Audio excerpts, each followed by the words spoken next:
He set the standard for luxury, and everyone still buys his products to feel it. They line up to buy it, they scan the resale market, that's today, but this is the beginning. It comes from a man who walked 2 years and 297 miles, with only a dream of Paris in his head, taking any job that came his way. A man who slept anywhere he could, forests included. That man is Louis Vuitton. Today that name sits on the most valuable luxury brand ever built, around $124 billion. Everyone thinks this name is just a brand. Telling the story of the great man behind it, well, that falls to me. I'm James, of course.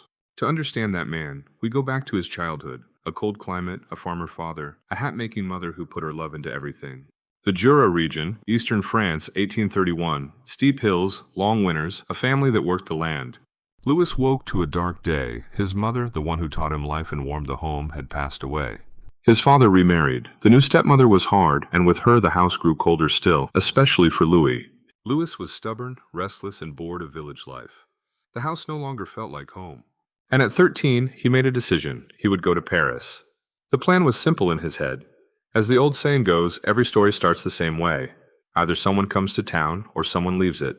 Not by coach, not with a guide, alone and on foot across nearly 300 miles. In the spring of 1835, on the first day the weather cleared and the sun began to wink, he set out. His pockets were completely empty. This is where the loss becomes the engine. A boy with nothing behind him has only one way to walk. Forward. In 1835, the road was merciless, mud, cold, strangers who owed him nothing. Pockets empty, he walked until his legs gave out, rested, and kept going. To eat, he took odd jobs along the way. A day here, a week there, whatever a boy's hands could do. Any work at all. Whoever would hire a wanderer. Louis said no to nothing. In time, this would teach him a great deal, but all that was in his head was getting to Paris. He was learning the one thing no school teaches, how to survive when no one is coming to save you. And that raised the biggest question of all. What do you become after a walk like that?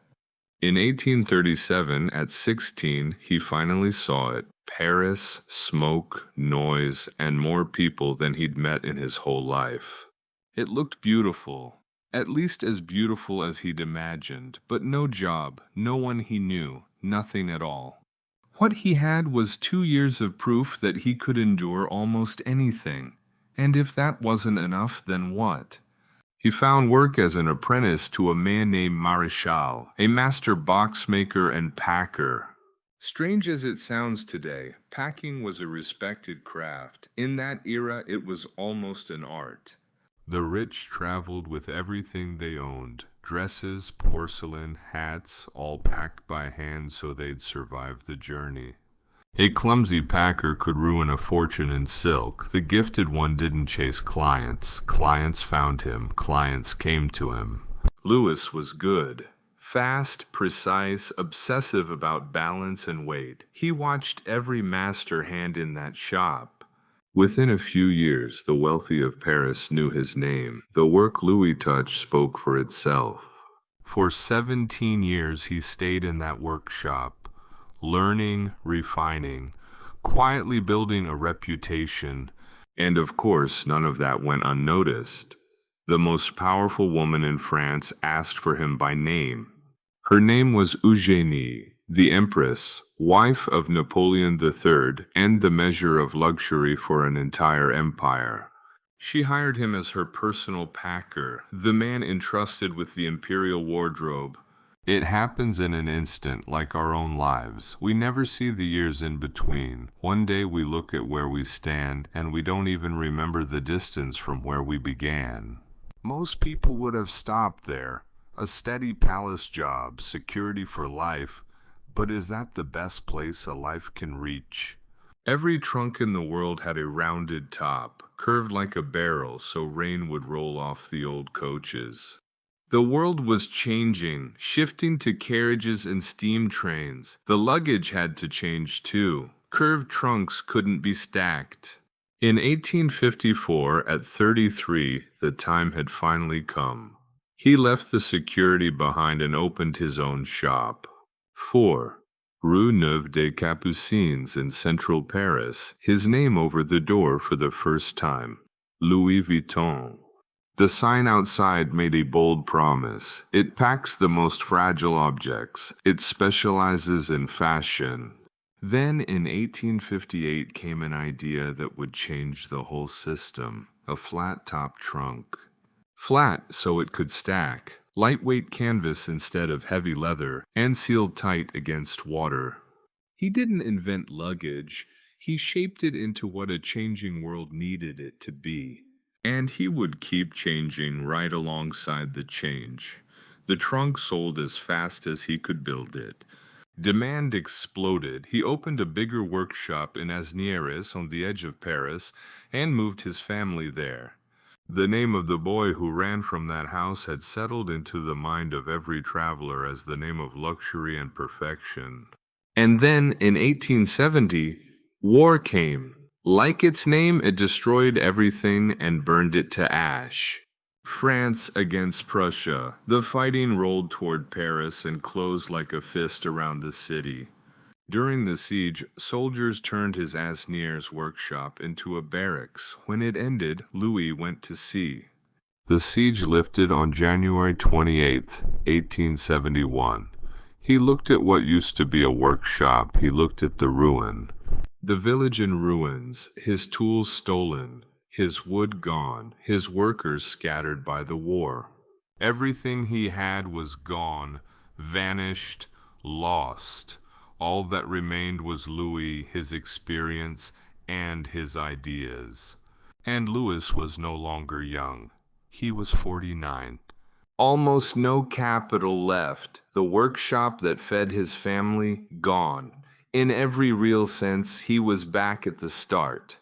In a city the war had flattened, a man who'd lost everything was starting a new game at 50. So, what did he actually do? Something almost no one his age would have the nerve to try. He kept walking the road of life.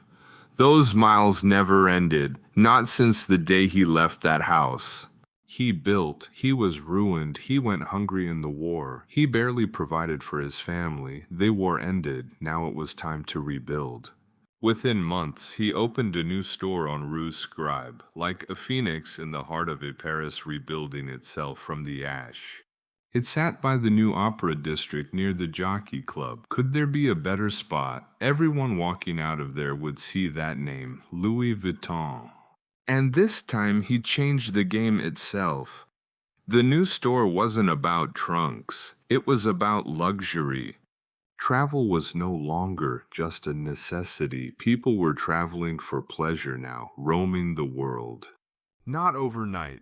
Order by order, client by client, the name climbed back higher than it had ever been. Success brought copycats, clinging like leeches to an animal. His designs were being copied in workshops everywhere. So in 1876, he switched the plain canvas for a beige and brown stripe. Harder to copy.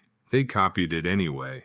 In 1888, he tried again with a checkerboard canvas stamped registered trademark. The war on fakes never really ended. He'd make a new one, the counterfeiters would steal it, and it went on like that for years, and that's actually what led to his symbol today. Louis kept walking. In 1885, he opened his first store outside France in England on London's Oxford Street. Louis's name was beginning to stand equal to luxury worldwide, slowly. And he was no longer alone. His son Georgie, raised in the workshop, was now standing at his father's side, becoming a businessman. In 1886, father and son found what they'd tried for years. They built a perfect lock system. They were so confident that Georges later dared the world's greatest escape artist to break it. Harry Houdini. The challenge was published openly. Houdini, the man who escaped anything, never even answered the invitation. But the challenge alone was enough to make it famous. Louis spent his last 20 years at Rue Scribe, still building luggage, still refusing to stand still. On February 27, 1892, Louis Vuitton died. He was 70 years old. His walking was over now.